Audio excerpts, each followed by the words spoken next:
Mesdames et messieurs, bonsoir. Mon nom est Julie Lemire du service des communications à la SAQ et je serai votre animatrice pour cette soirée. Je suis bien contente de vous retrouver pour une dégustation virtuelle. Ma collègue Julie Perrault, experte produit, est avec nous pour toute la soirée. Vous ne la verrez pas, mais elle prendra la parole à différents moments pour interagir avec notre invité pour des questions plus techniques. Alors, sans plus tarder, voici brièvement le déroulement de la dégustation. Avant chaque service, je vais nommer le vin qui sera dégusté. De cette façon, vous pourrez vous servir un verre lorsque je nommerai le produit. Je vous rappelle que vous pouvez mettre sur pause cette dégustation à tout moment et poursuivre quand bon vous semble.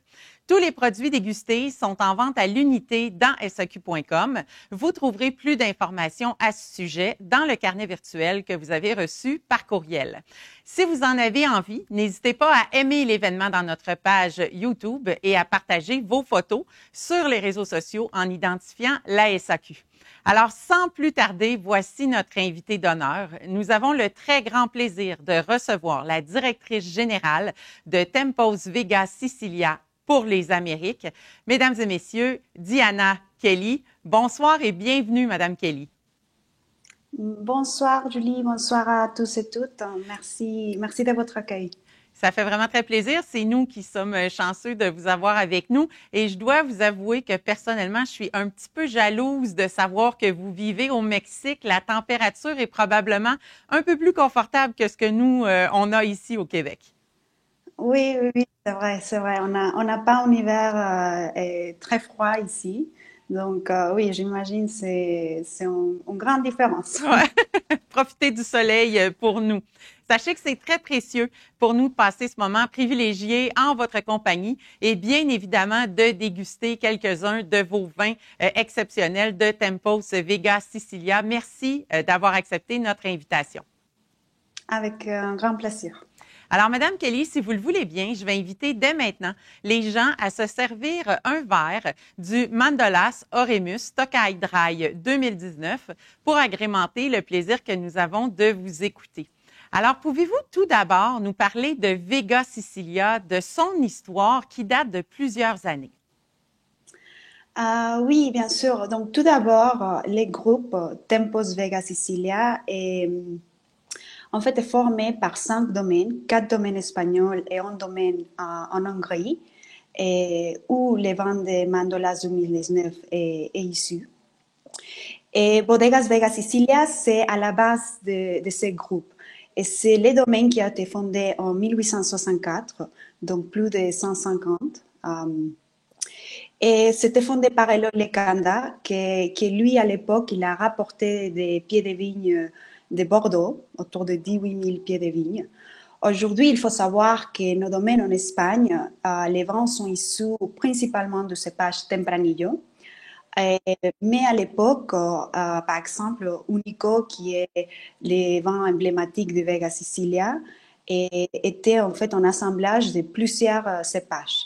Aujourd'hui, on produit principalement de vin rouge du cépage Tempranillo. Alors, en 1982, la famille Alvarez, qui est aujourd'hui la propriétaire du groupe, en fait, cette année, on fête les 40 anniversaires de la famille à la tête du groupe. Eux, ils ont acheté Vega Sicilia en 1982. Et il faut savoir que Pablo, un des 7 enfants de David Alvarez, c'est lui qui est en charge du domaine depuis 1985.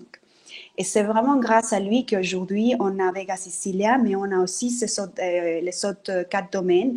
Et bientôt, on aura un 6e domaine. Et ce soir, vous allez déguster les vins blancs secs qu'on produit en Hongrie, mais aussi à Lyon et Pintia, qui sont 2 Tempranillo de 2 régions différentes. Et c'est les 2 premiers, disons, domaines en dehors de Vega Sicilia que la famille a créé. Parfait, merci. Merci à vous pour le retour dans le temps. Et je vais laisser la parole à ma collègue Julie qui a quelques questions pour vous. Oui, bonsoir, Madame Kelly. Bonsoir, Julie. J'ai une question qui va comme suit. Vous parliez d'un 6e projet et je crois qu'il sera à vocation de vin blanc. C'est une excellente nouvelle, mais évidemment, on aimerait en savoir plus. Oui, bien sûr. En fait, la nouvelle est sortie là lundi. En fait, le sixième C'est tout domaine, frais. c'est un domaine à Rías Baixas en Espagne. Donc, finalement, il y aura un vin blanc espagnol de Vega Sicilia, issu d'Albarino, bien sûr. On aura du cuvée en première cuvée en vin de élevage plus court et en grand vin Albarino, issu d'Albarino. En ce moment, c'est un projet, on a autour de 24 hectares et les premières millésimes vont sortir en 2025. Donc, on a encore quelques années avant de pouvoir déguster ces vins. Mais le projet, il est là déjà. D'accord. Est-ce que les vignes sont plantées ou vous avez acheté déjà un vignoble existant? En fait, un peu de deux. Toujours tous les projets. Il faut savoir que tous les projets de Vega Sicilia, ce sont des projets qui démarrent dès le début. Donc, l'achat des vignes, mais parfois, même si on achète des vignes, il faut les replanter parce qu'on a besoin de, peut-être, c'est pas les clones qui est le plus adapté, ou peut-être c'était pas planté avec les pratiques agricoles qui étaient adaptées au terroir. Donc, c'est un mélange de deux. C'est des vignes, peut-être des vignobles plus âgés, mais aussi on a l'habitude aussi de replanter. Et c'est important de le dire parce que c'est vrai que tous ces projets que Vega Sicilia sortent, c'est pas vraiment des domaines que Vega Sicilia juste rachète pour vendre. C'est vraiment des projets qui sont nés dès la base, en fait, avec une fondation très importante au terroir et au vignoble. Super. Donc, au moins, il y a déjà un vignoble en place et ça vous permet de moderniser, si on veut, les plantations, comme vous dites, choisir les bons clones, choisir bon, la variété, vous en avez parlé, c'est de l'Albarino. On a bien, bien hâte de voir arriver ça, évidemment. Est-ce que, côté vin blanc, l'appellation Rueda vous aurait aussi peut-être intéressé ou non? En fait, je ne vais pas vous mentir, je sais que la famille a cherché à faire un vin blanc en Espagne. Et finalement, c'est aussi une histoire de où on peut trouver les meilleurs vignobles un peu à la vente et qui vont être capables de produire des vins à l'estyle Vega Sicilia. On cherche toujours à produire des vins soit blancs, soit rouges, mais des vins qui vont pouvoir avoir un certain garde et qui vont avoir un certain aussi développement, disons, ou évolution en bouteille. Donc, peut-être que Rueda, c'était sur la table, mais c'était finalement Rías Baixas en Galice qui a été choisi pour ce projet. Génial. Une appellation que j'affectionne particulièrement. Ça tombe bien. Et est-ce qu'il y a des projets hors Espagne? Bon, outre, évidemment, on sait que vous avez un projet en Hongrie, mais est-ce qu'il y a d'autres opportunités qui seraient en dehors du pays qui pourraient voir le jour éventuellement? Et pas pour l'instant, On cherche des scoops.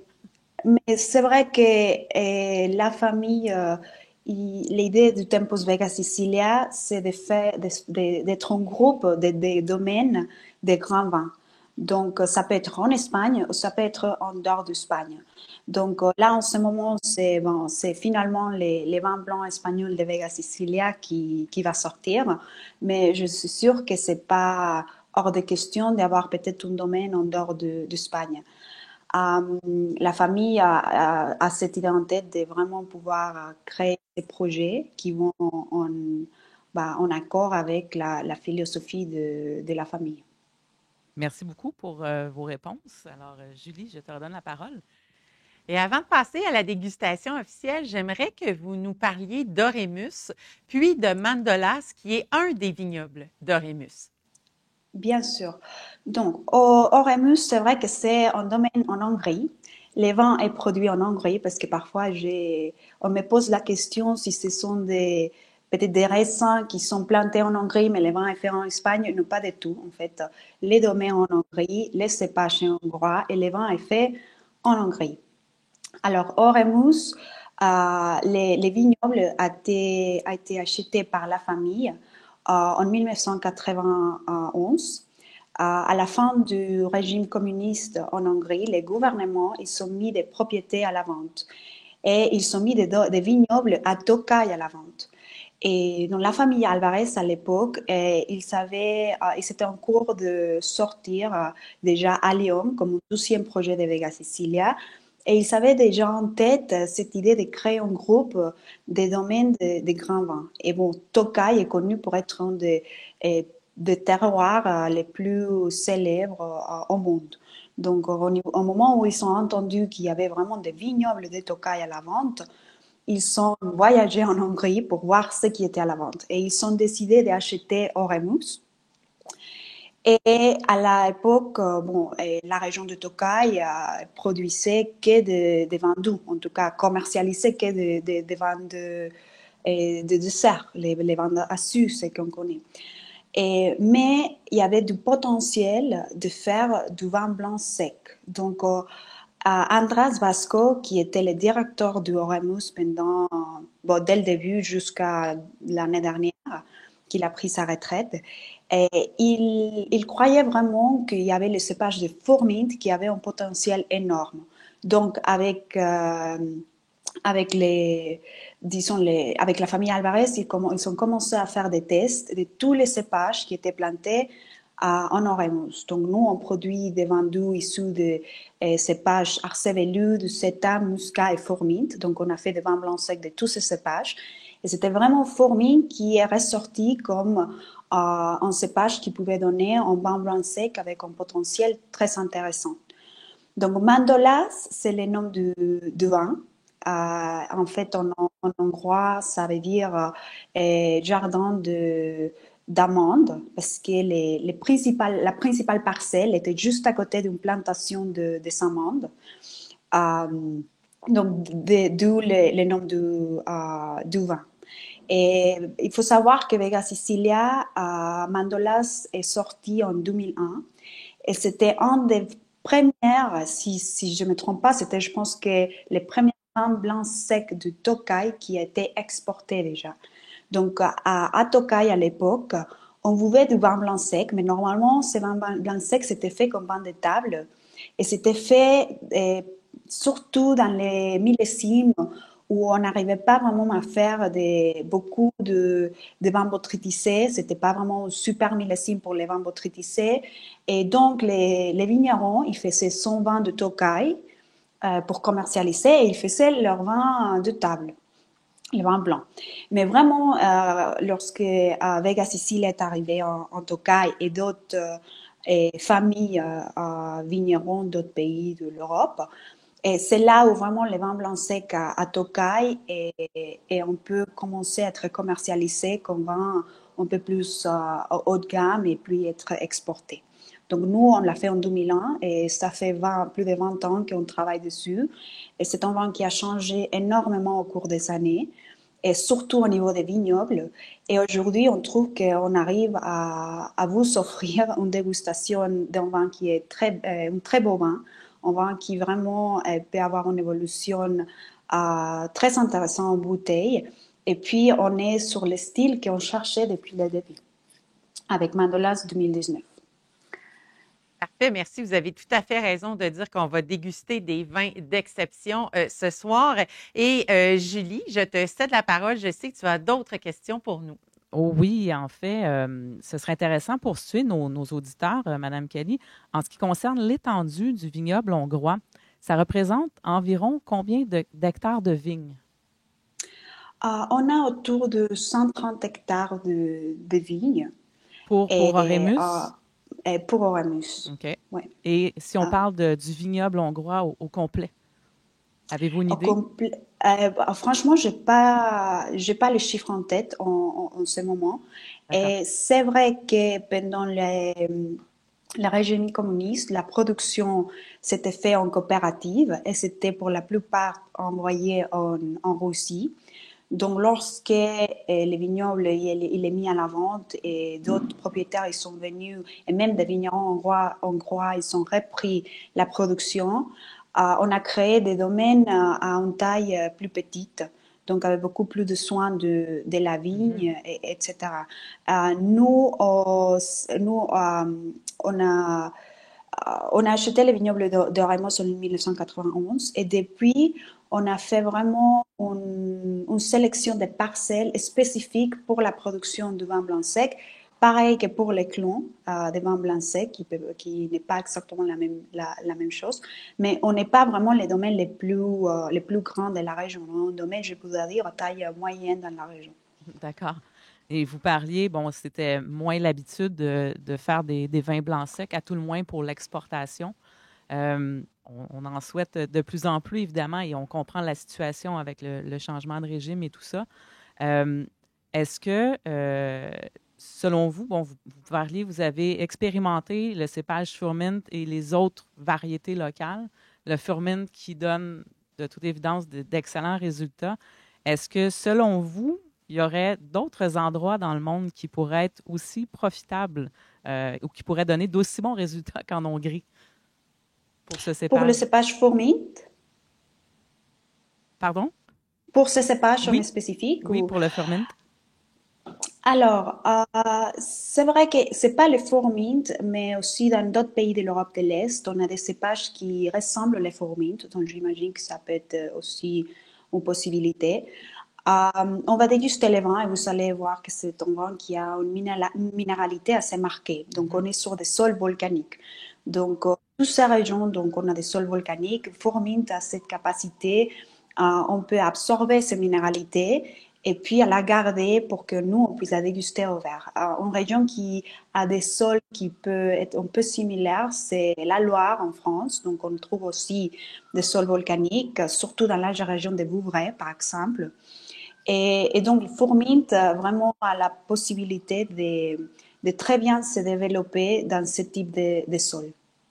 Intéressant. Et merci pour la comparaison avec la Loire. Des fois, on cherche des références et là, je ne veux pas vous poser la question tout de suite.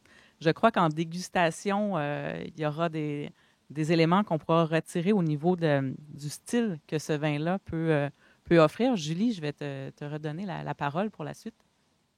Oui, alors tout à fait. On va maintenant commencer sans plus tarder la dégustation avec le Mandolas Oremus Tokai Dry 2019. Alors, Madame Kelly, pouvez-vous nous parler de ce produit?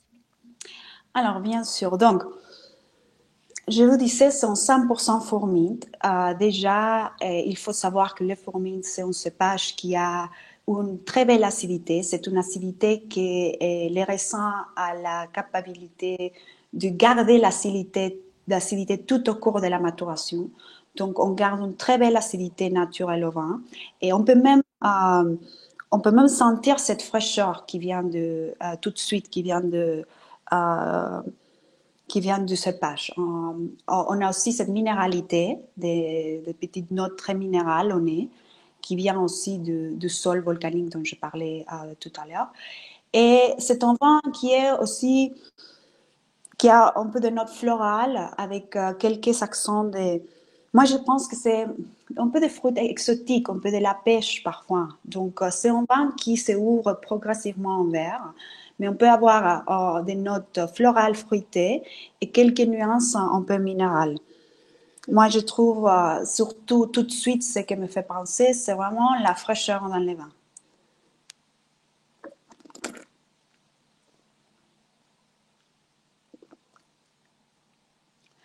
Voilà, en bouche, on continue à avoir cette fraîcheur, mais on a aussi en texture une certaine densité en bouche. Alors, cette densité, au niveau de vinification, il faut savoir que 50% de ces vins est vinifié en fût de chêne hongrois, 50% en inox, et puis c'est autour de 70% de vin est élevé sur lit avec du bâtonnage tous les 8 jours. Alors, c'est ça, le bâtonnage, l'élevage sur lit, c'est une pratique qui est on la connaît très bien pour les vins de Bourgogne. Et ce qui fait, c'est que ça donne un peu plus de densité, texture en bouche. Donc, avec ces vins de Mandolas, c'est ça que moi j'ai en bouche. En fait, d'un côté, j'ai beaucoup de fraîcheur, des notes florales et un peu de fruits exotiques au nez. Et de l'autre côté, en bouche, j'ai une certaine densité qui fait les vins. C'est un vin qui peut être très versatile et qui peut aussi avoir des accords mets vins classiques, fruits de mer, viande blanche, mais qui aussi peut très bien peut-être s'accorder avec quelques fromages, par exemple. et qui donne en bouche qui donne un vin qui est beaucoup plus intéressant. Donc, on essaye d'avoir ces deux côtés. Comme Julie disait tout à l'heure, avec Forming, c'est parfois on n'a pas vraiment de référence, on ne sait pas à quoi s'attendre. Donc, c'est un cépage qui est, je pense, très facile à voir. Il y a là un peu la fraîcheur et minéralité qu'on trouve dans son Sauvignon blanc un peu plus classique. Et de l'autre côté, il y a un élevage qui donne au vin un peu plus de texture et densité en bouche. Donc, c'est pas quelque chose qu'on trouvera un profil de vin vraiment très différent assez et dont on a l'habitude de voir. C'est juste une expression différente. Et les fourmis, j'aime beaucoup le fait qu'il arrive à garder cette acidité, mais aussi à donner de certains arômes fruités au nez avec l'évolution en verre. D'un autre côté, je voulais dire que le Fourmint, c'est vrai qu'on n'a pas l'habitude de trop garder les vins blancs, hors bien sûr Bourgogne. Mais Fourmint, grâce à cette acidité et cet petit élevage qu'on donne, c'est un élevage autour de 6 mois, et c'est un vin qui peut très bien se garder 10 ans. Alors, c'est un vin qui va évoluer en verre, en couleur, en arôme. Et donc, après, ça dépend vraiment des goûts de chacun. Il y a peut-être qu'il y aura des gens entre vous qui aiment beaucoup plus la fraîcheur des vins jeunes. Et puis, il y aura d'autres qui aiment bien ces notes des vins blancs évoluer un petit peu plus, je sais pas, la pomme, un peu plus pomme, un peu plus de notes d'oxydation. C'est pas un vin oxydé, c'est juste des notes d'oxydation qui ressortent avec l'évolution des vins. Donc, c'est à vous de choisir ce que vous voulez faire avec en 2009, qui était déjà en millésime très intéressant, et en millésime avec un vendange, une récolte très saine, où on a trouvé une maturité au point, et puis on la retrouve au vert. Merci pour toutes ces informations. Alors, si vous le voulez bien, nous allons poursuivre immédiatement avec une capsule de Julie qui va nous parler de la situation géographique des appellations vedettes de nos vins rouges de ce soir. Alors, en effet, pour cette première capsule, je crois que de s'immiscer dans l'environnement de chacun des 2 vins rouges qui vous sont proposés va être intéressant parce que, bien qu'ils aient plusieurs points en commun, ils portent aussi les nuances que leur confère leur terroir d'origine. On va commencer par une vue élargie de l'Espagne pour pouvoir mieux se situer. Et vous voyez que dans ma carte, le pays est découpé en plusieurs grandes zones de couleurs. Imaginez-les comme des regroupements aux similitudes géoclimatiques. À titre d'exemple, celle qu'on appelle l'Espagne verte en haut porte bien son nom parce qu'elle profite directement de l'humidité qui provient de l'Atlantique, ce qui en fait justement la région la plus luxuriante d'Espagne, mais aussi la plus fraîche. Et c'est d'ailleurs pour ça qu'elle va être pas mal la plus prolifique là, dans la production de vin blanc. Ce qui la délimite de celle en mauve en bas, qui abrite nos 2 vins rouges, c'est une chaîne de montagnes assez importante qui regroupe les monts Cantabriques.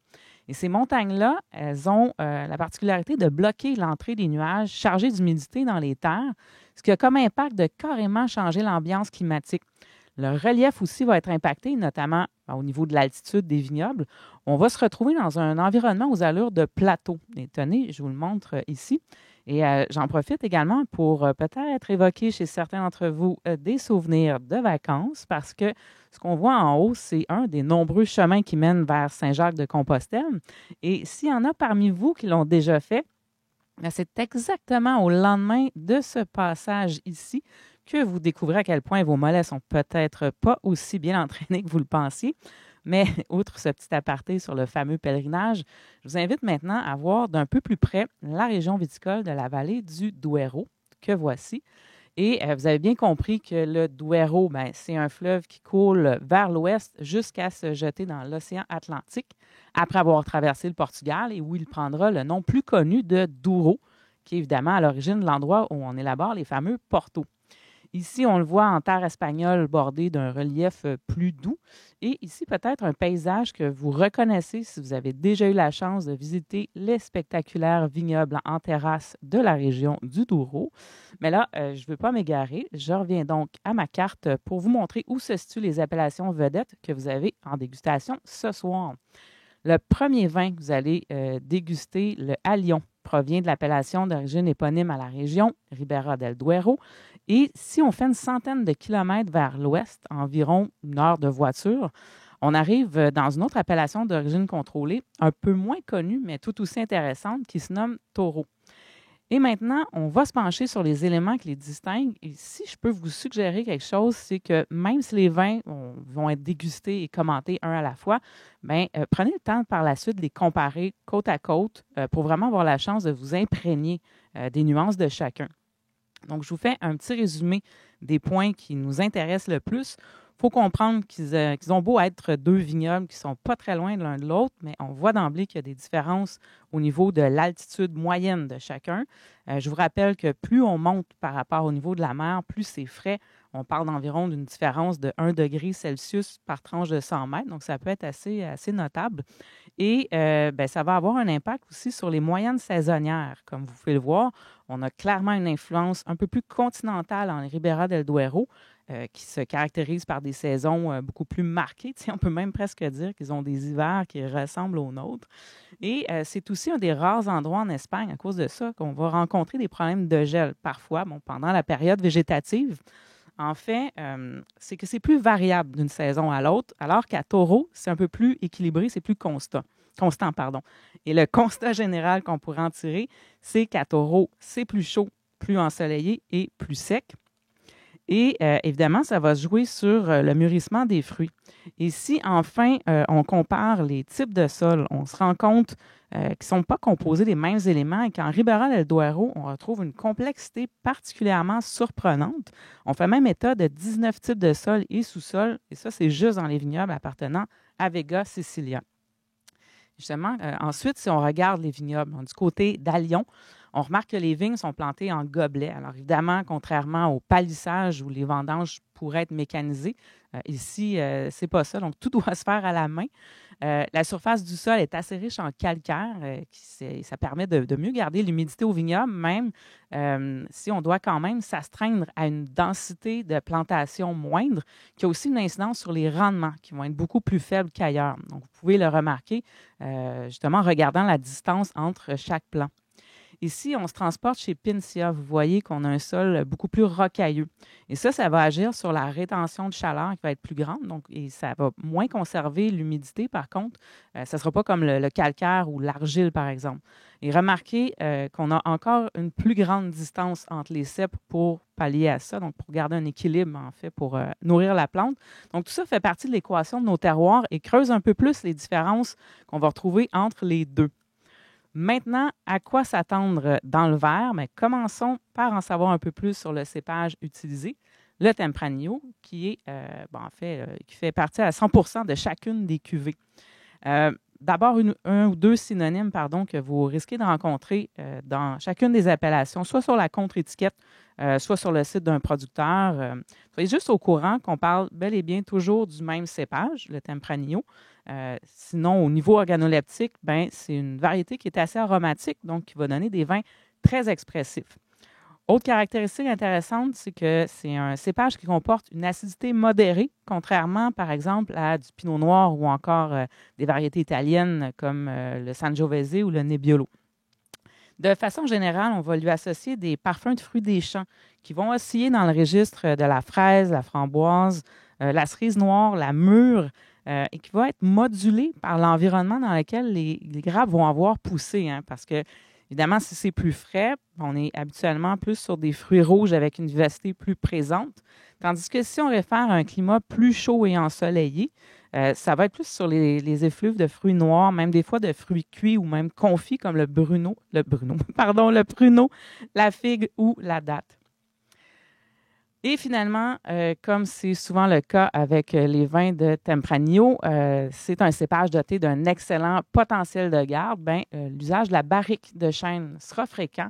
Alors, à sa palette aromatique viendront se greffer des parfums induits par ce contact, donc notamment des effluves qui pourront évoquer évidemment le chêne comme tel, mais aussi les épices, la noix de coco, la vanille, ces derniers temps surtout associés à l'utilisation de barriques neuves. Donc, tout ça est bien sûr très théorique. Il ne faut surtout pas négliger la signature artistique des gens qui l'auront façonné et vous serez à même de pouvoir en juger. Alors, je m'arrête ici et je vous laisse poursuivre votre soirée. À bientôt pour la suite. Merci beaucoup, Julie, pour toutes ces informations. En lisant sur Tempos Vega Sicilia, on s'aperçoit rapidement que vous êtes à l'écoute de la nature. C'est un côté qui est très important pour vous. Je me trompe?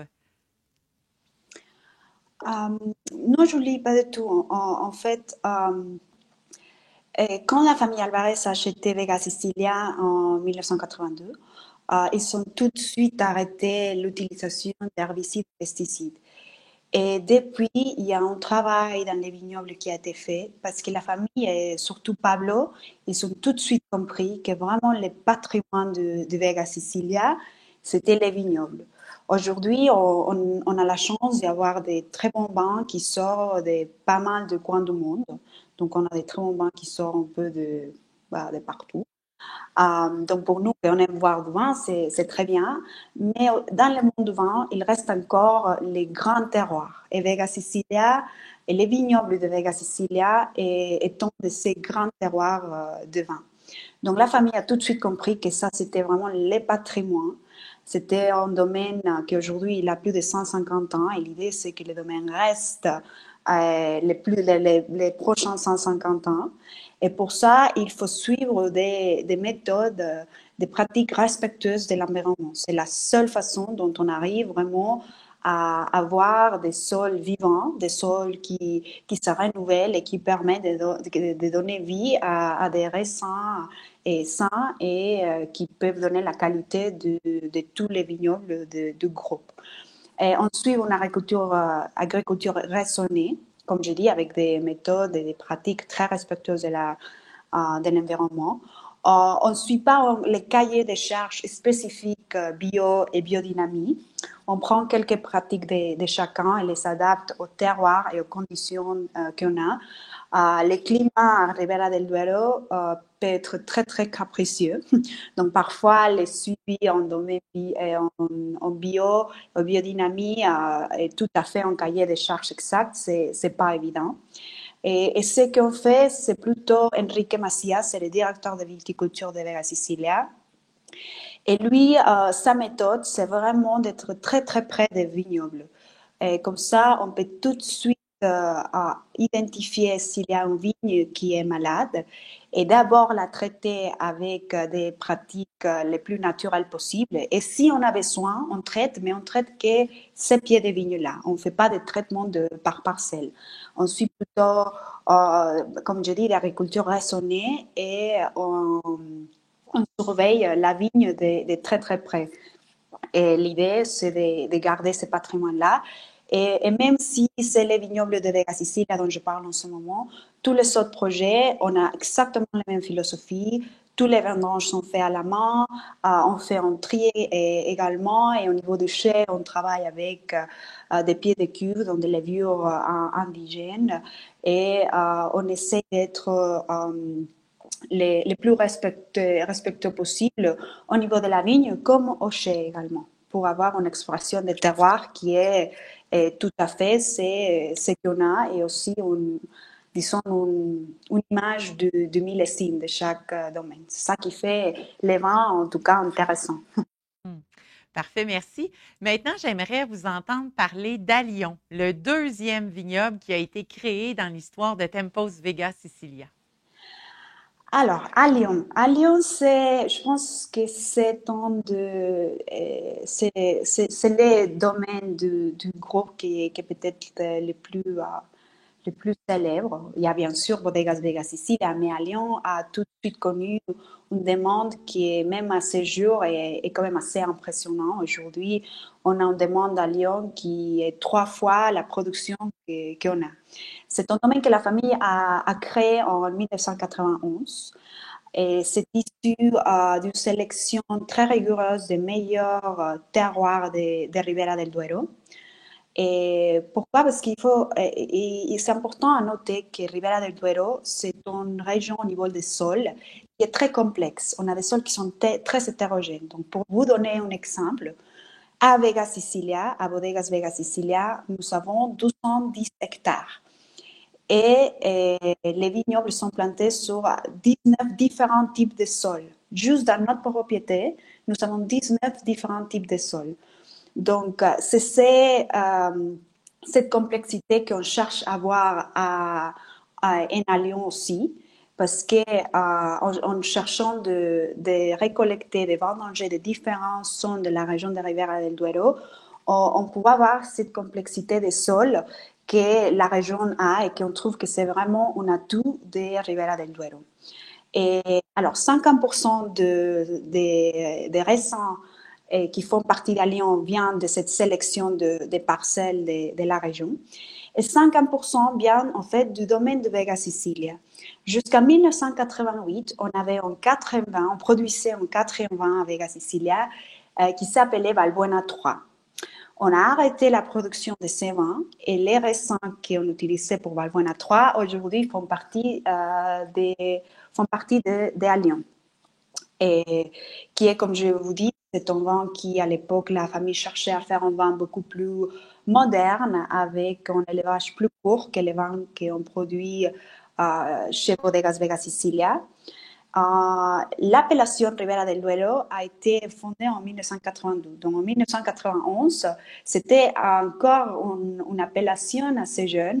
Donc il n'y avait pas autant de domaines. On en parle peut-être, je ne sais pas, moins d'une centaine de domaines. Aujourd'hui, on a plus de 350 bodegas à Ribera del Duero. Donc à Lyon était encore un vin assez, en disant, qui a beaucoup marqué les schémas de style pour beaucoup de vins dans la région de Ribera del Duero. Et il est devenu un vin très demandé dans notre portefeuille, très célèbre. Il y a beaucoup de consommateurs d'Allion qui parfois peut-être ne savent pas que ça fait partie du portefeuille de Vega Sicilia. Et voilà, je l'ai ici. Oui, parfait. Ça ne sera pas bien long. On va arriver à la dégustation tant attendue. Mais juste avant, je vais passer la parole à Julie qui a des questions pour vous à propos du vignoble à Lyon. Oh oui, bonsoir. Tout à l'heure, il était question du climat à Ribera del Duero qui est un peu plus capricieux, si on peut dire comme ça. Et Ouais, je crois que vous avez à l'occasion des épisodes de gel à ce point-là. Est-ce que vous voulez nous en parler un peu? Dans un pays comme l'Espagne, des fois, c'est difficile de l'imaginer. Oui, de l'imaginer. Oui, Ribera del Duero, comme vous l'avez montré dans les vidéos, peut avoir des hivers qui sont vraiment très, très froids. Alors, les étés, il fait vraiment très, très chaud également. Donc, c'est aussi ça qui donne un écart de température intéressant pour la vigne. Mais Ribera del Duero, c'est une région qui a en effet, on dit en effet millésime important. Parce que d'une année à l'autre, les conditions climatiques peuvent changer beaucoup. C'est-à-dire, on a peut-être 4 ou même 5 à 5 ans tous les 10 ans, dont on a des périodes de gel. Et donc, en fait, les millésimes que vous avez goûté 2017, c'était une de ces années un peu compliquées à ce niveau-là. Alors, le problème avec Ribera del Duero, c'est que la gel, elle arrive un peu tard dans l'année. Donc, au mois d'avril, même au mois de mai parfois. Et on a déjà la vigne qui a commencé à pucer. Donc, quand on a la gel à ce moment-là, malheureusement, on peut avoir des problèmes et perdre vraiment la production. Donc, c'est un problème qui est quand même assez courant dans la région. Si ça arrive tous les, je sais pas, 4 ans, tous les 10 ans, c'est quand même assez courant. C'est une région qui peut avoir des faits millésimes très, très importants. Après, ça peut être que cette année, mais par exemple, en 2017, on a une période de gel en avril. Et puis, l'année suivante, on a vraiment très peu de pluie, que le soleil toute l'année. Voilà, c'est pour ça que dans une région comme Ribera del Duero, les millésimes est important. Pas pour dire si le vin va être bon ou pas, mais surtout pour donner une idée du profil du vin. Les millésimes plus chauds, plus secs, parfois dans des vins plus chaleureux, plus généreux, plus expressifs. Et les millésimes en gel, on fait une sélection plus importante des raisins. Et par exemple, si on a eu la pluie en septembre, on va avoir une expression de vin de Ribera del Duero qui va être peut-être plus frais, plus floral, pas trop sur les côtés fruits mûrs. Donc, c'est plutôt pour donner une idée de profil de vin. Plus une question de style que de qualité, parce que c'est toujours très bon, hein? Ouais, ouais, ouais. Mais on comprend le fait qu'il y ait des amplitudes ou des différences au niveau des millésimes peut-être un peu plus importants. Et donc, vous expliquez que c'est parce que certaines fois, les gels arrivent plus tard dans la saison et que les bourgeons pardon, sont déjà sortis. Ouais. Est-ce qu'il y a des techniques, parce qu'on voit des fois en Bourgogne, ils vont allumer les chaufferettes, on a déjà vu l'aspersion à Chablis. Est-ce qu'il y a des techniques qui sont utilisées dans votre région pour éviter les dommages du gel? Alors, comme technique, nous, chez Tempos Vega Sicilia, on travaille sur deux points. Les premières, c'est on fait une double taille d'hiver. Donc, on essaye de pousser un petit peu la taille d'hiver, comme ça les bourgeons vont sortir un peu plus tard. Et parfois, ça nous permet d'échapper ces gels tardifs qui ne sont pas inconnus dans la région, comme on disait. Donc, c'est cette double taille qui nous permet parfois. Et il y a aussi, dans tous les domaines, on essaye de travailler sur une production qui est intéressante, qui est autour de 25% plus de ce dont on aura besoin pour la production de l'année. D'accord. Donc, ça nous permet de faire vraiment une sélection. Et lorsqu'on a des années où on n'a peut-être pas, dans le cas par exemple de Lyon en 2017, on a 25% de la récolte qu'on peut peut-être pas utiliser pour Lyon parce qu'on peut faire un tri, une sélection plus précise. Donc, il y a moyen d'anticiper quand même, puis vous n'en souffrez pas trop, de ce que je comprends, parce qu'on voit que la problématique, elle semble être de plus en plus fréquente. On a vu les derniers millésimes en France notamment, donc Ouais. on se demandait à quel point ça pouvait vous affecter en Espagne. Je me demandais aussi, est-ce que vous avez évoqué tout à l'heure, dans les débuts de l'entreprise, bon, il y avait eu des cèpes de cépages d'origine bordelaise, Merlot, Cabernet, j'imagine. Bon, est-ce que ces variétés-là tendent encore à être utilisées ou vous faites vraiment un retour sur le Tempranillo?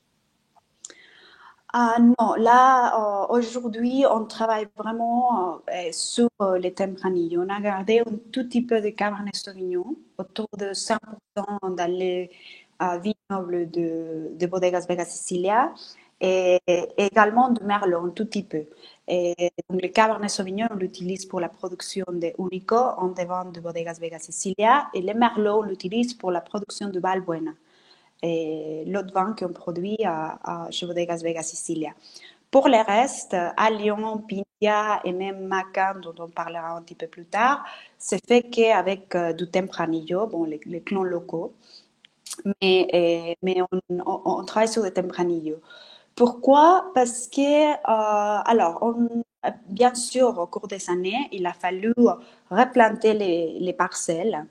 Et nous, on a un travail très important de sélection clonale de nos vignes. Donc, on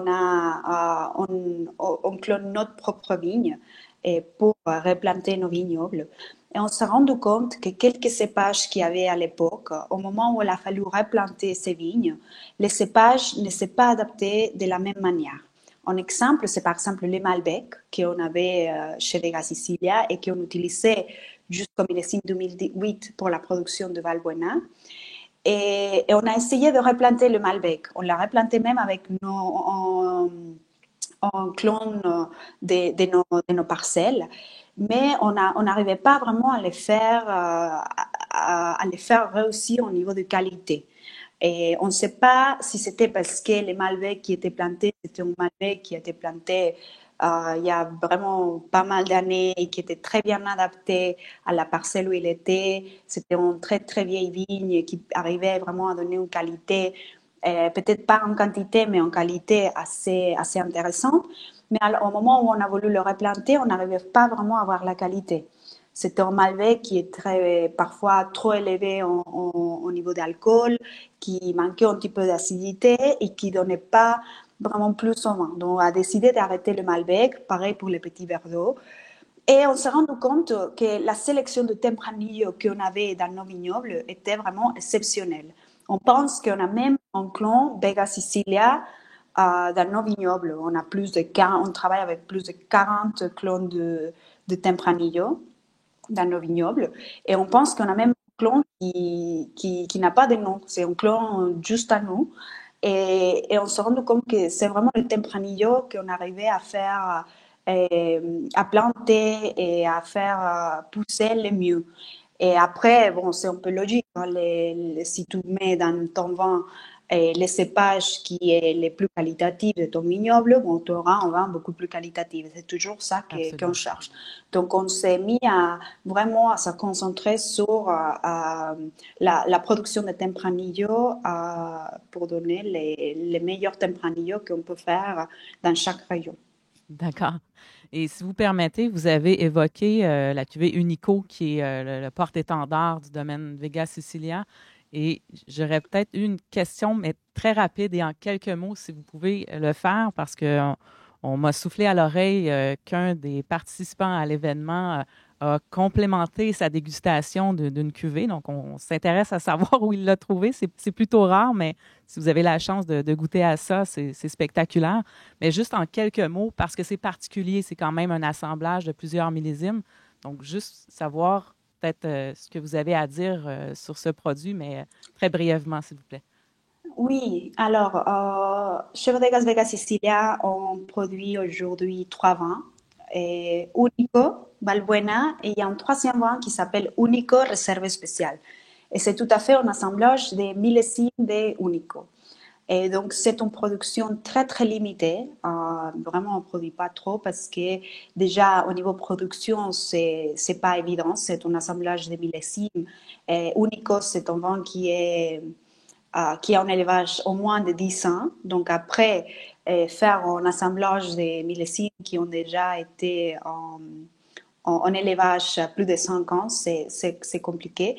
Et bon, l'idée derrière ces vins, c'est que comme nous, on a un effet millésime chez Ribera del Duero, l'effet de vraiment arriver à faire un assemblage de différents millésimes ajoute au vin différents caractères. Tu vois, peut-être tu peux avoir un millésime un peu plus froid, comme c'était 2007, 2008, qui va rajouter de l'acidité, de la fraîcheur, avec en 2009-2010 qui va être un millésime plus généreux, plus chaleureux. Donc, cet assemblage de millésimes donne une complexité à un Unico beaucoup plus intéressant. C'est aussi un vin qui a le même potentiel de garde que Unico. Donc, on parle de 30 ans, 40 ou même 50 ans. Et la différence au niveau des dégustations, c'est que ça va être une réserve spéciale, ça va être un vin qui va s'ouvrir beaucoup plus rapidement. Une fois à la bouteille débouchée, c'est un vin qui va vraiment avoir besoin peut-être de décantation, peut-être d'une heure ou quoi que ce soit pour s'ouvrir, mais ça va le faire beaucoup plus rapidement qu'une bouteille de Unico. Et après, c'est vraiment un style différent, c'est une complexité très intéressant. Mais bon, on produit très, très peu parce que la production d'un vin d'assemblage de millésimes, c'est complexe au niveau du chai. On comprend et donc on conclut qu'on a des chanceux dans l'auditoire. Et en terminant pour cette partie, est-ce que vous pourriez nous dire quels ont été les meilleurs millésimes dans la région? Bon, pour Allion, évidemment, pour les vins qu'on retrouve autour, peut-être dans la dernière décennie. Est-ce que pour vous, il y a des millésimes qui se surpassent particulièrement? Oui, bien sûr. Je pense qu'on a eu la chance d'avoir des très, très bons millésimes ces dernières sorties au marché. Parce que, donc, là, au niveau de 2010, à Ribera del Duero, c'était un très, très bon millésime. Après, on part sur 2012, 2014, 15 et 16, c'était des très bons millésimes. Et je pense dans les 10 dernières années, c'était 2005, 2006 et 2010. C'était 2015 également. Donc, on peut dire les 5 ans, tous les 5 ans. Mais c'est vrai, 2005 et 6, 2010 et 2015, c'était les meilleurs millésimes à Ribera del Duero, au niveau millésime.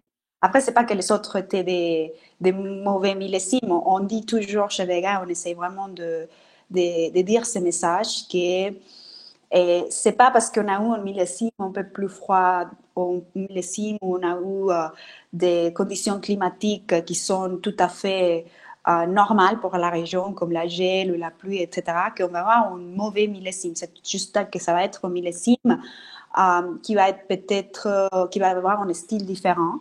Et par exemple, on a un millésime d'Allion 2013. 2013, c'était une année très, très froide au niveau région, à Ribera del Duero. Et c'est un vent qui, quand on l'a sorti, c'était un vent qui restait assez fermé. Donc, il prenait du temps pour vraiment s'ouvrir au verre et en bouteille.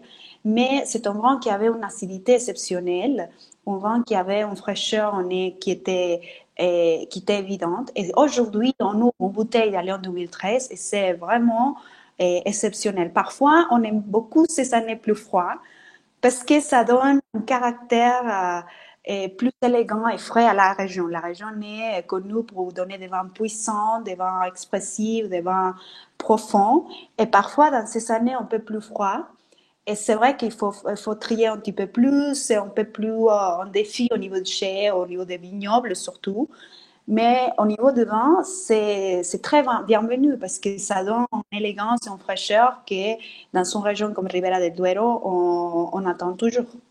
C'est moins habituel, comme vous le dites, mais c'est tout à fait bienvenu. Alors, c'est fort bien conclu. Merci beaucoup. Julie, je te redonne la parole. Oui, alors, chers participants, nous voici rendus à la dégustation du second vin, le Allion Ribera del Duero 2017. Alors, Madame Kelly, nous vous écoutons nous parler de ce produit. Bien sûr. Donc, à Lyon 2017, comme je vous ai déjà dit un peu, on a discuté un petit peu avec Julie. 2017, c'était un millésime où on a eu la gel en avril, fin avril.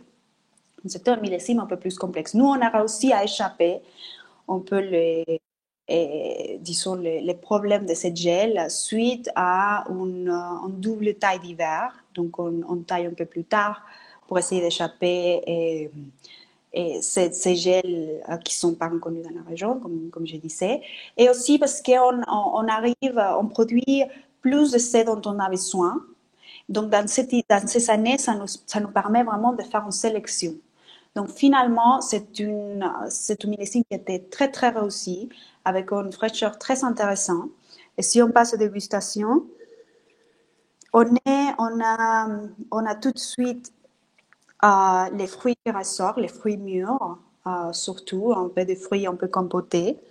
Après la gel, c'était une année sec et chaud. Donc, ces millésimes-là, ça va pas vraiment être un millésime qu'un catalogue comme un millésime froid. On a dans la Lyon 2017 beaucoup de chaleur dans les vins, d'accord? Donc, au niveau du nez, on retrouve tout de suite les fruits mûrs. On a aussi quelques nuances de minéralité, un peu de cacao.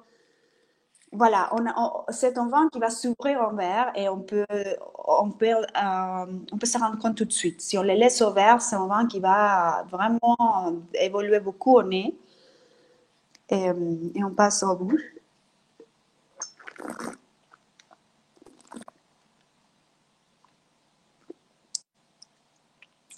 Donc, je trouve qu'on a une attaque assez ferme, assez puissante.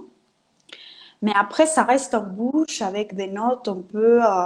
Moi, je retrouve un peu le chocolat, le cacao. Je retrouve un peu aussi la truffe. Donc, c'est un vin qui aussi. Qui a beaucoup de rondeur en bouche, c'est profond, c'est puissant. Et au niveau des vinifications, il faut dire que normalement, à Lyon, c'est un vin qui est 100% Tinto Fino, donc 100% Tempranillo, qui a un élevage de 12 mois au fût de chêne français. Mais cette année 2017, parce qu'on est sur une année qui, après la gel, a été une année sec et chaud, pour équilibrer un peu cette chaleur et cette puissance dans les vins, Gonzalo, notre directeur technique, il a décidé d'utiliser, disons, d'utiliser des cubes en béton. Donc, au lieu de faire un 100% élevage en fût de chêne, il a substitué en partie de fûts par des cuves en béton, donc autour de 10%. Donc ici, les vins vont avoir un élevage autour de 70% d'élevage en fûts de chêne américain neuf et en 20% en fûts de chêne, oui, en fûts de chêne français, pardon, 70% en fûts de chêne français, 20% en fûts de chêne américain et en 10% en cuve de béton. Alors, qu'est-ce qui donne l'élevage en cuve de béton? Ça permet d'assouplir un petit peu les tanins et de garder la fraîcheur et les fruits. Donc, on a Lyon qui est, on va en puissant, on va en profond, on va en bouche qui a beaucoup de rondeur, mais on retrouve cette acidité, cette fraîcheur et on retrouve surtout les fruits, que c'est très, très important. Et au niveau par exemple, d'accord, mais vin, un vin comme à Lyon, je pense qu'avec ces vins, il faut toujours penser un peu au pays, à la région. Donc, si on pense à ça, bon, toujours, je sais pas, des charcuteries espagnoles de la région, ça peut aller très bien, du jamón ibérico. Et même, moi, je pense que même de fromage de la région peut aller très, très bien. Et l'agneau, qui est vraiment le produit de Ribera del Duero, hein, alors, et l'agneau, ça peut aller aussi très bien. Ou tout ce qui est viande rouge. C'est vrai que c'est un vin qui va avoir besoin d'un accord riche. Ça va pas un accord qui donne un peu de gras aussi. C'est un vin qui est puissant. Et après, et moi, j'aime beaucoup les nez à Lyon, toujours. C'est des vins que j'aime beaucoup retourner au verre, retourner au verre. C'est un vin qui va avoir un très, très long chemin en bouteille. Hein. Nous, on dit toujours qu'à Lyon, on peut donner 1500 bouteilles. Mais je vous dis, j'ai eu la chance de goûter des bouteilles d'à Lyon des années 1998, par exemple. C'est, à Lyon, ça reste en bouteille. Tempranillo, en général, c'est un cépage qui vieillit très bien, qui évolue très bien en bouteille. Mais à Lyon, on dit toujours 1500 bouteilles sans problème. Mais peut-être que si vous voulez vraiment garder et faire l'essai, et vous pouvez peut-être laisser en bouteille un petit peu plus et vous allez voir. Hein, Tempranillo, ça, et avec les vieillissements en bouteille, ça perd un peu ses côtés un peu rustiques de cépage qu'on a quand les vins sont plus jeunes. Et on gagne beaucoup en élégance et en souplesse. Les tanins, en fait, évolue à des tanins vraiment très souples en bouche et c'est vraiment des vins qui sont soyeux avec un élevage plus dans la bouteille. Parfait, merci beaucoup. Et maintenant, on va se déplacer vers un autre vignoble. Faites-nous découvrir le vignoble Pintia. Alors, Pintia, je pense que Pintia, c'est un de mes vins préférés du portefeuille parce que c'est un vin qui est déjà. Alors, je vous dis un petit peu l'histoire de Pintia. Et le premier millésime, c'était 2001. Les vignes ont été achetées à la fin des années 90. Et c'est dans la région de Toro, donc c'est sur les rives du fleuve Douro. Et là, on trouve cette région qui est très extrême en conditions climatiques, comme on a vu dans les vidéos que Julie nous a présentées. Donc, on a des hivers très, très froids, des étés très, très chauds, et même les écarts journaliers, c'est-à-dire jour-nuit, peut être très, très important.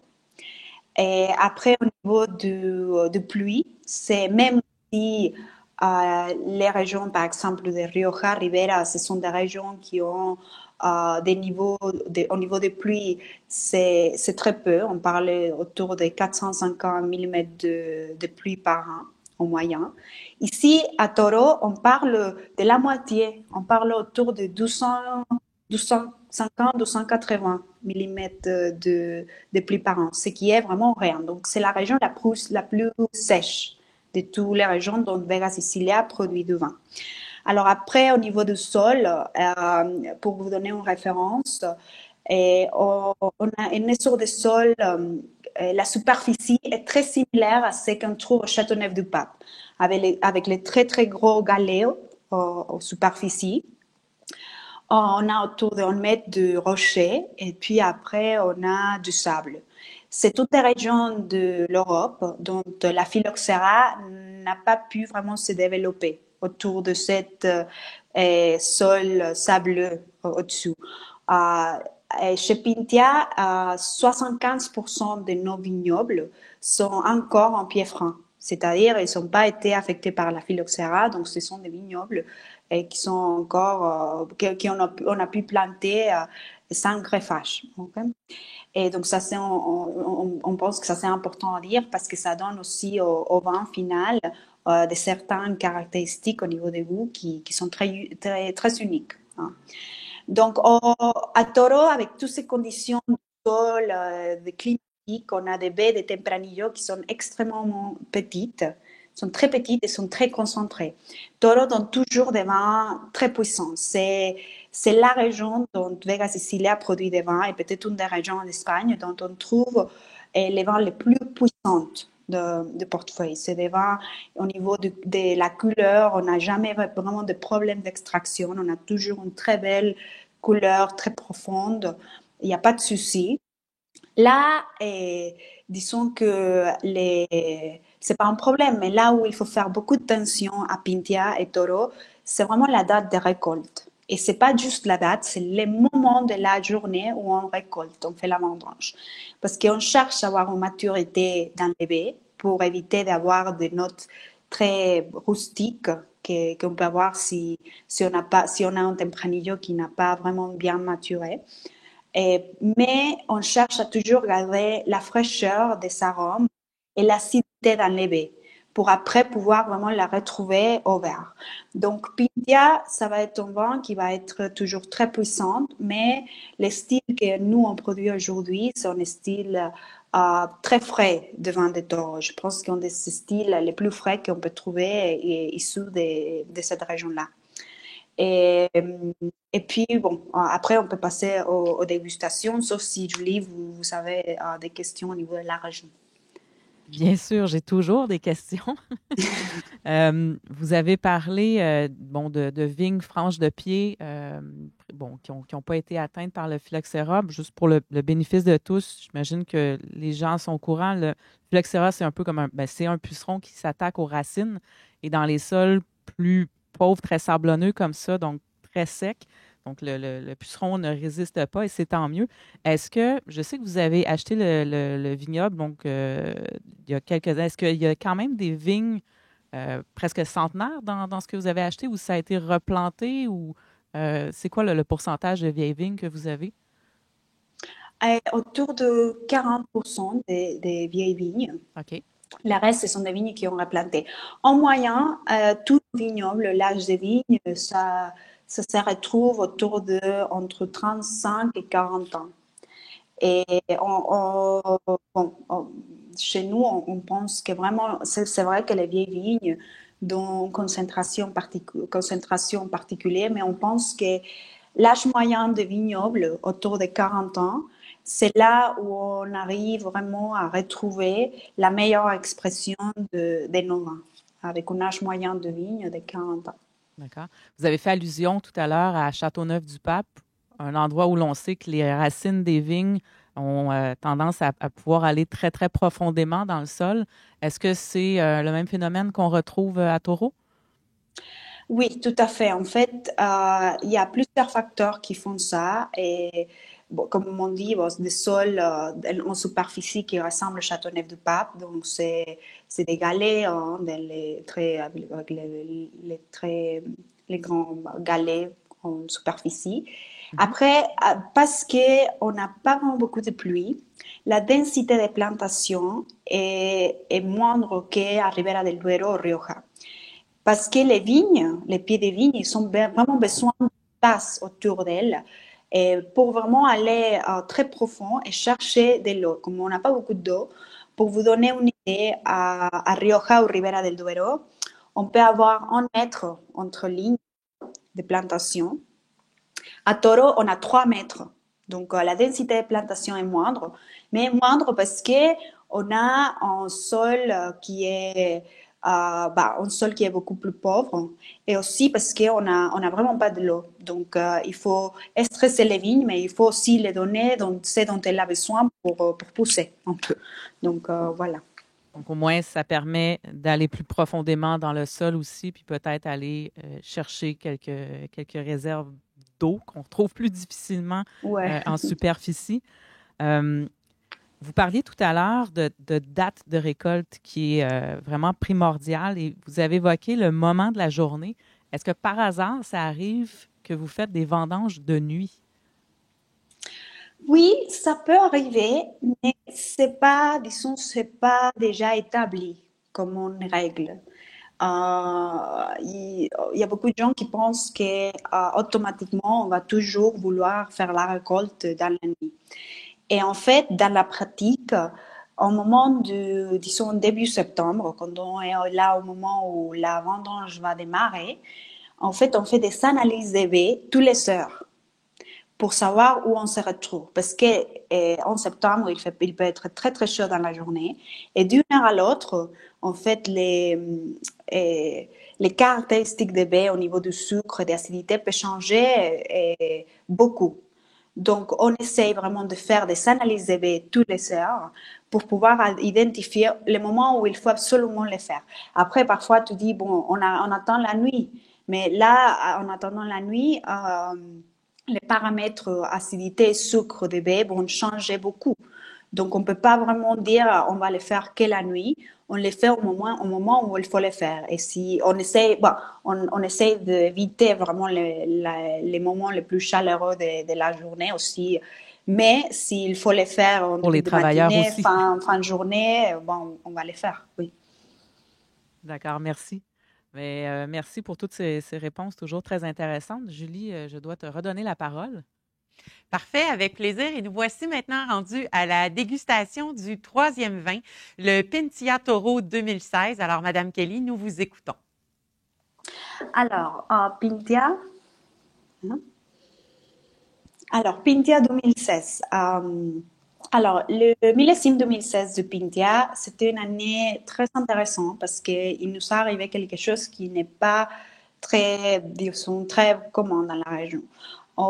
Normalement, la région de Toro n'est pas si changeante que la région de Ribera. Donc, avant, on parlait comme Ribera del Duero, c'est une région qui a des conditions climatiques qui peuvent vraiment changer d'une année à l'autre. Toro est beaucoup plus consistant. Okay.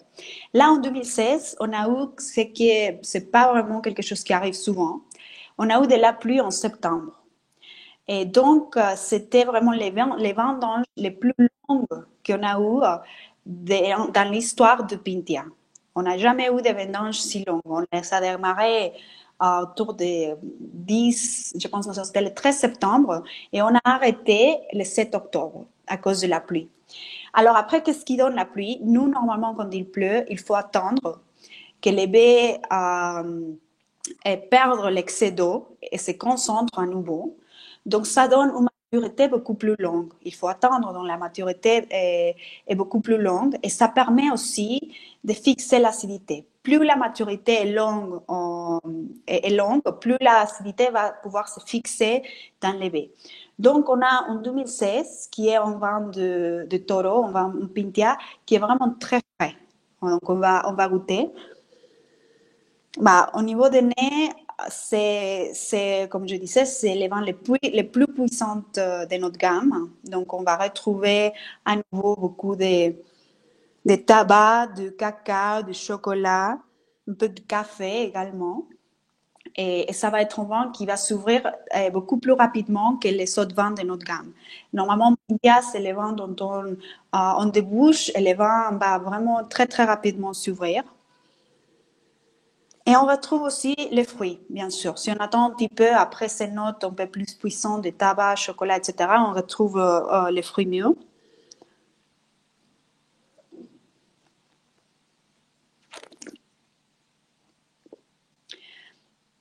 Et en bouche, en Pintia, on a On retrouve la fraîcheur, mais il est très soyeux, il est plus dense en bouche, je trouve.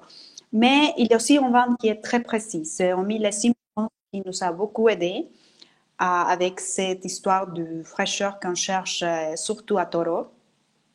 Et c'est pas très extrait, donc au niveau de bouche, on a des tanins qui sont pressants, mais qui sont pas agressifs. Ce sont des tanins qui sont souples. Et moi, j'aime beaucoup Pintia parce que je pense que c'est un vin qui est très facile à lire. C'est un vin, donc si on le met au nez, on ne va pas avoir des soucis à trouver des notes. Hein. C'est un vin qui va te parler très rapidement. Et après, au niveau de bouche, si on voit la couleur et on voit le nez, c'est très cohérent. C'est-à-dire qu'en bouche, on va trouver aussi cette expression puissante qu'on voit déjà dans la couleur et qu'on retrouve au nez. Au niveau des accords mets et vins, voilà, donc on se retrouve après avec un vin espagnol puissant. Donc on parle à nouveau peut-être des potes à feu et des viandes rouges, peut-être de filets de veau aussi, pourquoi pas. Et donc, après, si on parle un peu, Pintia, c'est un vin, par exemple, au niveau des pays comme les États-Unis, les Amériques même, et tous les consommateurs ou les amateurs de vin qui aiment bien ces vins puissants, qui ont l'habitude de voir peut-être du Cabernet Sauvignon puissant, et ils n'ont pas trop de problèmes on peut sauter dans la région ou à commencer à débuter dans l'Espagne avec un tempranillo comme Pintia, parce que ça va être un vin, comme je dis, facile à lire, puissant, qui va très bien aller avec les barbecues, les viandes rouges. Et aussi, comme à Lyon, on a besoin vraiment de gras et des plats riches pour faire des accords mais vins, bien sûr. Parfait, merci. Maintenant, certains clients se sont procurés les vins suivants. Le Bodega Benjamin de Rothschild et Vega Sicilia Macon Rioja 2016 et le Bodega Benjamin de Rothschild et Vega Sicilia Macon Classico 2017. J'ai deux questions pour vous à ce sujet, au sujet de ces deux produits-là. La première, est-ce que vous pouvez nous les décrire brièvement? Et la seconde, de nous expliquer l'association qui est à l'origine de ce projet. Oui, alors, Macan, le nom du domaine, en fait, c'est Bodegas Benjamin de Rothschild et Vega Sicilia. Et le nom du vin, c'est Macan. Après, on connaît tous les domaines comme les domaines de Macan. Je pense que c'est beaucoup plus simple pour tout le monde. Et alors, ce projet, c'est le projet le plus récent. Les premières millésimes qui a sorti, c'était le millésime 2009 qui a sorti en 2012. Et c'est une collaboration entre les deux familles, une collaboration 50-50. Donc, les deux familles avaient vraiment, ils avaient cette désir de faire un projet ensemble. Et toutes les deux familles pensaient que vraiment à Rioja, il y avait la possibilité de faire quelque chose de très intéressant en concordance avec les styles de vin que chaque famille produisait déjà. Donc, ils ont démarré au début des années 2000 à chercher des vignes à Rioja. Et en fait, on a quelque chose qui ressemble à Lyon dans le sens dont on est situé dans la Rioja, la partie haute de la Rioja. Et nous avons autour de 100 hectares qui sont tous disséminés partout en Rioja Alta. Donc, on n'a pas un seul vignoble. On a des petites parcelles qui sont un peu partout. Et la parcelle la plus grande, c'est peut-être 5 hectares. La plus petite, c'est moins d'un hectare, avec des différents âges de vignes. Et tout avec l'idée ou l'objectif de donner beaucoup de complexité au vin. Les deux vins sont issus de cépages Tempranillo à 100%, ce qui les vins de Rioja traditionnels sont normalement des vins d'assemblage. Donc là, nous avons une différence, c'est-à-dire que nous, on a décidé de faire 100% Tempranillo. Et on suit le modèle bordelais. Donc là, on retrouve un peu l'influence française. Et dans le sens, on a un premier et deuxième vin. Le premier vin, c'est Macan, l'étiquette dorée, et le deuxième vin, c'est Macan Classico, l'étiquette rouge. Alors, Macan Classico, ça va être issu des vignes plus jeunes, autour des 20 ans d'âge. Ça va être un vin qui va être vinifié en inox et puis élevé pendant 12 mois en fût de chêne français, et puis 200 en bouteille, 300 d'élevage en tout, et ça va sortir au marché. Et Macán, l'étiquette dorée, c'est notre premier vin et c'est notre vin de garde, issu des vignes plus âgées, autour de 40 ans d'âge. On a même des vignes qui ont été plantées qui ont plus de 80 ans au domaine. Mais en moyenne, c'est 40 ans 40 ans d'âge de vignes pour Macán. C'est un vin qui va être partiellement vinifié en fût. Et puis, ça va être élevé en fût de chêne français pendant 16 à 18 mois et après 300 en bouteille. Donc, on a un élevage plus long pour Macán. Et ça va être notre vin de garde. Après, au niveau de style, Macán Classico, vous allez retrouver un tempranillo structuré parce qu'on est sur des vignes plantées en gobelet dans des terroirs de la Rioja Alta, donc ça donne du tempranillo très structuré, mais ça va être un vin beaucoup plus frais, avec beaucoup plus de fruits frais présents quand le vin est jeune. Donc ça va être un vin à déguster plus jeune, en disant. Ça peut se garder 5, 10 ans même, mais c'est vraiment prêt à boire. Hein. Alors, dans le cas de Macán, on est sur un vin de garde. C'est un vin qui va vraiment beaucoup améliorer avec la garde en bouteille. C'est un vin qui va avoir beaucoup plus de structure, de profondeur, de densité et à la sortie, mais même avec quelques années en bouteille. Et on est toujours sous des tempranillos, donc après, ce qu'on veut vous dire, c'est que vraiment on essaye de montrer la versatilité d'un cépage Tempranillo qui est vraiment planté dans des régions différentes de l'Espagne et qui est vraiment fait par la même équipe. Hein. C'est vraiment les mêmes directeurs techniques, les mêmes directeurs de viticulteurs et leurs équipes qui font tous nos vins. Donc, il y a une ligne de style qu'on retrouve dans tous les vins tous les vins rouges du groupe, mais chaque domaine va montrer les spécificités de chaque terroir. C'est ça qu'on cherche à montrer à nos clients. Parfait, merci beaucoup. C'est vraiment fort intéressant, toutes ces précisions que vous apportez. Et je vais maintenant passer la parole à Julie, qui va nous expliquer toutes les caractéristiques du Tokaï, qui depuis 2002 est reconnu par l'UNESCO.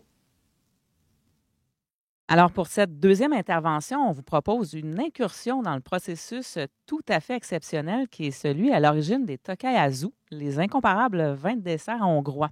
D'abord, je vous invite à jeter un œil sur cette carte-ci qui permet de bien situer la Hongrie dans l'Europe de l'Est.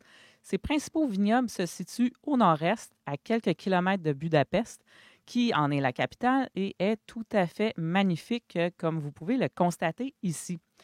C'est un pays viticole qu'on connaît moins bien, mais sachez qu'il fut une époque où ces vins liquoreux étaient encensés par toute la royauté avoisinante, même que, selon Louis XV, il était ni plus ni moins le roi des vins, le vin des rois, comme on arbore encore aujourd'hui plusieurs étiquettes. Et je vous ai évidemment épargné mon accent latin. Et pourquoi encore aujourd'hui les si prisés? Bien, tout prend naissance dans un terroir aux conjonctures climatiques vraiment uniques. Vous voyez présentement à l'écran l'image d'un vignoble et en arrière-plan, la rivière Bodrog, qui est un sous-affluent du Danube. Jusque-là, on s'entend qu'un plan d'eau près d'un vignoble, c'est assez courant, mais ici, ce qui va se passer, c'est une combinaison d'éléments qui, dans une séquence vraiment parfaite, va nous permettre d'obtenir ce qu'on appelle la pourriture noble. C'est un phénomène que vous connaissez peut-être quand on arrive, parce qu'on arrive à en avoir dans le coin de Sauternes à Bordeaux. Et on ne le voit pas très bien dans cette image-là, mais essayez de voir la brume qui flotte en arrière-plan. Donc, en gros, c'est qu'on va se retrouver en présence d'une humidité assez forte. Et qui dit humidité dit risque d'une pression fongique accrue. Mais on va voir dans quelles circonstances précises cette pourriture-là va pouvoir devenir noble. Ah, vous voyez ici, dans l'image à droite, on voit mieux l'intensité que peut prendre le brouillard. Okay? La magie va s'opérer à l'automne avec un mercure qui va être à la baisse, donc qui va créer une condensation. Mais une fois la matinée passée, le soleil est assez présent pour provoquer assez d'évaporation pour enclencher le processus suivant. Donc, au départ, mes raisins sont envahis par l'humidité des brouillards, la pourriture s'installe. Ensuite, les périodes ensoleillées et le vent se lève, privant maintenant le champignon de son humidité salvatrice. Donc, il va devoir percer la peau du raisin pour s'abreuver. Et c'est de cette façon-là qu'une déshydratation des grains va s'opérer. Donc, il va du coup les concentrer en sucre et ajouter des parfums vraiment uniques et complexes qui vont se révéler au cours de la vinification. Voici en image le cycle à travers lequel le grain de raisin va passer avant d'être parfaitement à point pour être cueilli. On va donc facilement imaginer la concentration et la richesse potentielle qu'on va retrouver dans le vin, mais aussi tout le travail que ça nécessite. Donc, encore une fois, la récolte se fait à la main, évidemment, en plusieurs étapes parce que les raisins ne vont pas tous atteindre l'apogée de la déshydratation en même temps. Mais il y a plus que ça encore. Je dois vous parler de la hotte que vous voyez sur le dos du vendangeur ici. Traditionnellement, elle contient environ 25 kg de raisin et elle va également servir de mesure pour le système de classification de ces vins de dessert qui, je vous le rappelle, se nomme Tokai Azu par opposition au Tokai Dry. Donc, dans le fond, le nom Azu fait référence à l'implication de raisins déshydratés. Sur l'étiquette des bouteilles, le chiffre qui accompagne le nom Putonios, qui fait référence à ma hotte de 25 kg, représente la quantité de celle-ci qu'on a inclus dans une cuve de vin classique qui, elle, contient 140 litres de vin.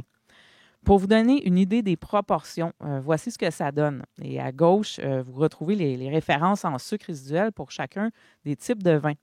Pour vous donner un comparatif, sachez qu'un sauterne, c'est environ 150 grammes de sucre par litre et pour nos fameux vins de glace canadiens, on s'approche des 300 grammes de sucre par litre. Il faut savoir aussi qu'il y a un vieillissement en fût de chêne qui va être prodigué avant que le vin soit mis en bouteille dans les caves de Tokai. Pour le plaisir des yeux, je vous montre ici des images de celles d'Orémus qui ont été creusées à la main au 13e siècle et c'est tout simplement splendide. Et sachez qu'il y en a, je crois, sur environ 2 km de long. Ce sont des caves assez humides. Là, on parle de 90 % d'humidité et ça permet à une souche de champignons très typique d'y proliférer en permanence. J'imagine que vous pouvez apercevoir, là, on voit les masses duveteuses grises foncées un peu partout. Là, on pousse vraiment la notion de terroir à son paroxysme, disons. Difficile d'avoir plus authentique que ça. À quoi s'attendre comme type de vin? Bien, on peut imaginer des parfums qui pourront nous rappeler le miel, l'abricot, le gingembre, la pâte d'amande et les fruits confits.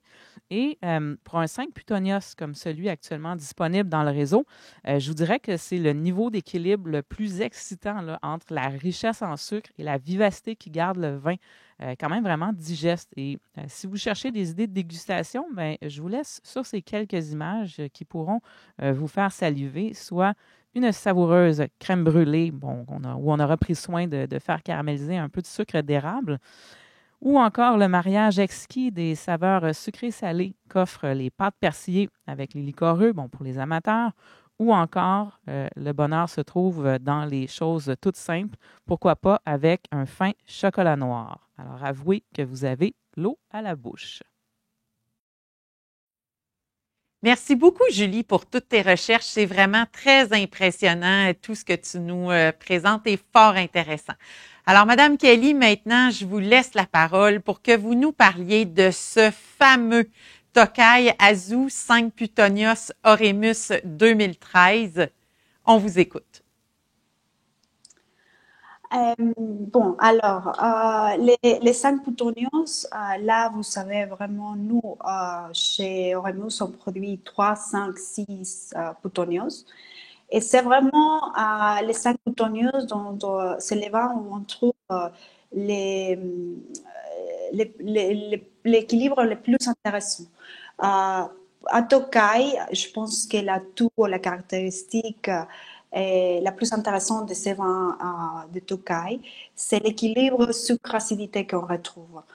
C'est pas évident et cette acidité vient vraiment du cépage fourmi dont vous avez goûté le mandorlasso au début. C'est les fourmis qui arrivent vraiment à concentrer très très bien l'acidité. On la retrouve dans les vins, donc c'est un vin qui va pas être lourd. C'est un vin qui va pas être très visqueux. C'est un vin qui va être frais Cette acidité c'est bien sûr un vin qui est doux, hein, c'est sucré, on parle de plus de 150 grammes par litre de sucre, mais cette acidité va donner une fraîcheur au vin qui fait que le vin n'est pas visqueux, lourd, et qu'on arrive vraiment à le déguster avec plaisir. On retrouve cet vin qui est élevé déjà est fermenté en fût de chêne hongrois pendant, ça fermente très très lentement. Ça prend autour de 12 mois pour vraiment finaliser la fermentation du vin. Et après, on élève en fût de chêne hongrois de 200 litres. Donc, ce sont des barriques spécifiques de la région hongroise. Et on fait un élevage de 12 à 300 en fût, en barrique. Et après, on les laisse en bouteille. Nous, en Vega Sicilia, 2013, c'est les millésimes qui a sorti au marché récemment. C'est un vin qui va pouvoir se garder pour toujours. Peut-être que la couleur va changer un petit peu, mais au niveau du palais, cette acidité va permettre au vin de garder en fraîcheur vraiment pour toujours. Vous allez retrouver des notes citriques, des abricots, de la pêche, l'orange. C'est vraiment un vin au nez qui va être super complexe et qui après, comme je vous dis, ça peut être dégusté toute seule. Vraiment, à la fin du repas, un petit verre de 5 boutonios, c'est parfait. Vous n'avez pas besoin de plus d'autres. Mais après, si vous voulez faire des accords, je pense, Julie vous a montré pas mal des photos, peut-être des accords avec des fromages, de la compote de pêche. C'est vraiment un vin qui est un plaisir à déguster à la fin du repas. Surtout si vous savez déguster déjà nos vins espagnols, nos vins rouges espagnols très puissants, très tanniques. Avoir un petit verre de 5 boutoniers à la fin, on trouve que c'est vraiment la meilleure façon de finir un repas. Merci, merci et merci, Madame Kelly. Nous voici maintenant rendus à la conclusion de l'événement. Je tiens personnellement et au nom de tous les participants à vous remercier sincèrement pour votre générosité. Bravo pour votre français également. Il est impeccable. Un mille merci d'avoir fait cette dégustation avec nous. Et grâce à votre passion, cette dégustation virtuelle a permis à nos membres de vivre une expérience unique et inoubliable, en plus de goûter à des vins, disons-le, qui sont exceptionnels et incroyables. Ce fut un réel plaisir et tout un honneur de vous compter parmi nous. Aux participants, merci d'avoir été avec nous. Et si vous avez apprécié ce moment, abonnez-vous dès maintenant à notre page YouTube. Et avant de laisser la parole à notre invité, je tiens personnellement à vous souhaiter une très belle fin de soirée, une bonne fin de dégustation. Et Madame Kelly, je vous laisse la parole pour le mot de la fin.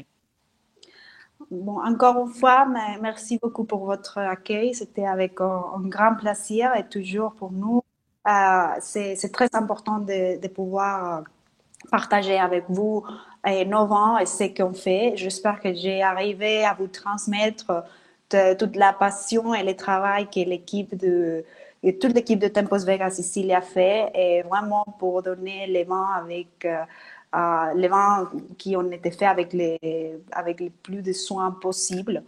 Et encore une fois, merci beaucoup et j'espère que vous allez pouvoir continuer à déguster nos vins chez vous, et très belle soirée.